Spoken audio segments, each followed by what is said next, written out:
O Álvaro, eu queria falar um pouquinho com você. Nessa semana saiu uma notícia que a pandemia está afetando a produção de insumos e, consequentemente, impactando as indústrias em todo o mundo. Eu queria que você falasse para a gente quais são as consequências que podem ser refletidas aqui no Brasil em relação a isso. Existe algum ponto que as empresas ou mesmo o governo precisaria se concentrar para tentar minimizar esses impactos?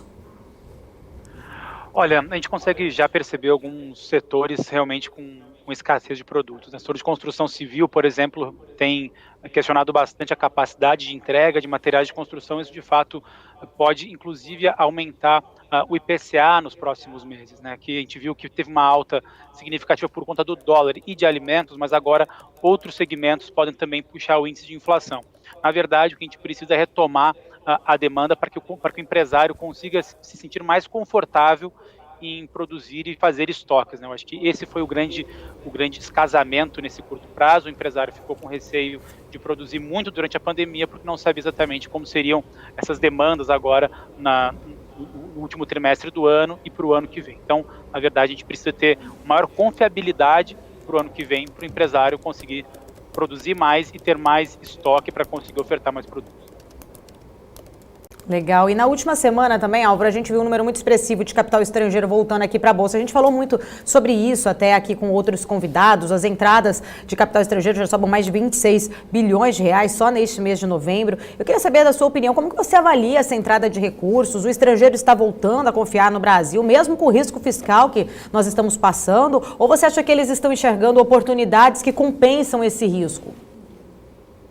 Eu acho que o estrangeiro está vendo no Brasil uma oportunidade de curto prazo, né? Ele viu o real muito desvalorizado, então os ativos brasileiros ficaram muito baratos comparativamente aí aos ativos tanto das economias mais maduras quanto das economias emergentes também, uma vez que o real até outubro foi a moeda emergente que mais se desvalorizou em 2020. Então, acho que foi uma oportunidade. Por que oportunidade? Porque o capital que está entrando é especulativo, é de curto prazo. Da mesma velocidade que ele conseguiu entrar em novembro, ele pode sair em dezembro, caso após as eleições do segundo turno do próximo dia 29, nada avançar, nada for sinalizado que vai avançar no Congresso até o final do ano. Então, eu teria um pouco de cautela e cuidado. Não dá para confirmar que é uma reversão clara de expectativas do estrangeiro em relação ao Brasil. É uma questão momentânea, é um otimismo muito mais pelo sentimento de propensão a risco, pelo otimismo internacional, com a transição do Trump para o Biden, com a Janet Yellen na Secretaria do Tesouro Nacional americano, com as vacinas cada vez mais próximas da distribuição em escala global. Então, os otimismos são internacionais e não domésticos. Uhum.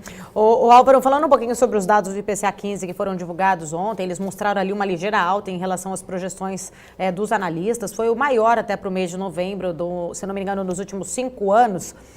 Quais são os sinais que esses números mostram? É um alerta para o governo? Qual que é a sua avaliação em relação a isso?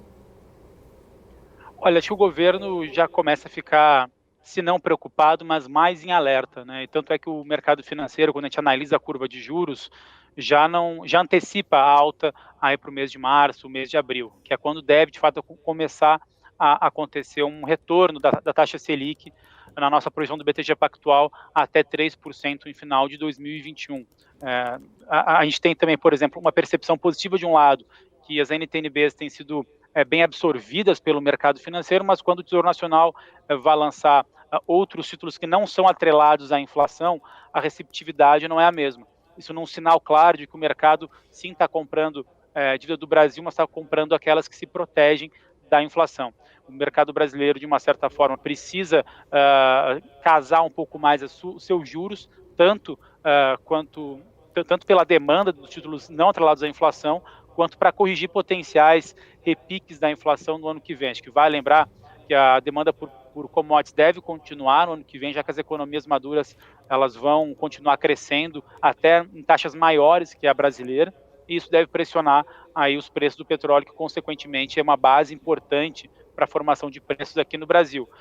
Sem falar, claro, no fiscal, que não tem nada resolvido, que pode voltar a pressionar o câmbio no início do ano que vem. Então, acho que o risco de inflação um pouco mais acentuado, até dentro desses próximos 12 meses, acima da meta, não pode descartar. Então, inclusive, falando um pouquinho de inflação, o Boletim Focus divulgou que a inflação em 2020 está estimada ali em torno de 3,45%. Falando um pouquinho, pegando ainda esse gancho de inflação, qual que é a tua visão em relação, quanto que a inflação poderá impactar no atual patamar da Selic?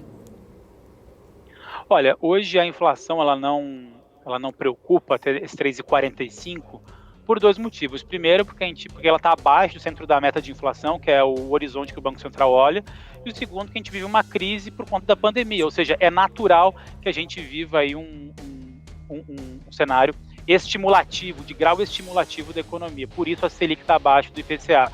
Mas eu não acredito que ela deva se manter em 2% por muito mais tempo, já que a gente precisa casar a demanda de títulos com essa taxa Selic e também não esperar que o pior aconteça em termos de economia fiscal para que impacte na inflação e aí sim o mercado brasileiro ajustar a sua taxa Selic. É melhor a gente fazer isso agora.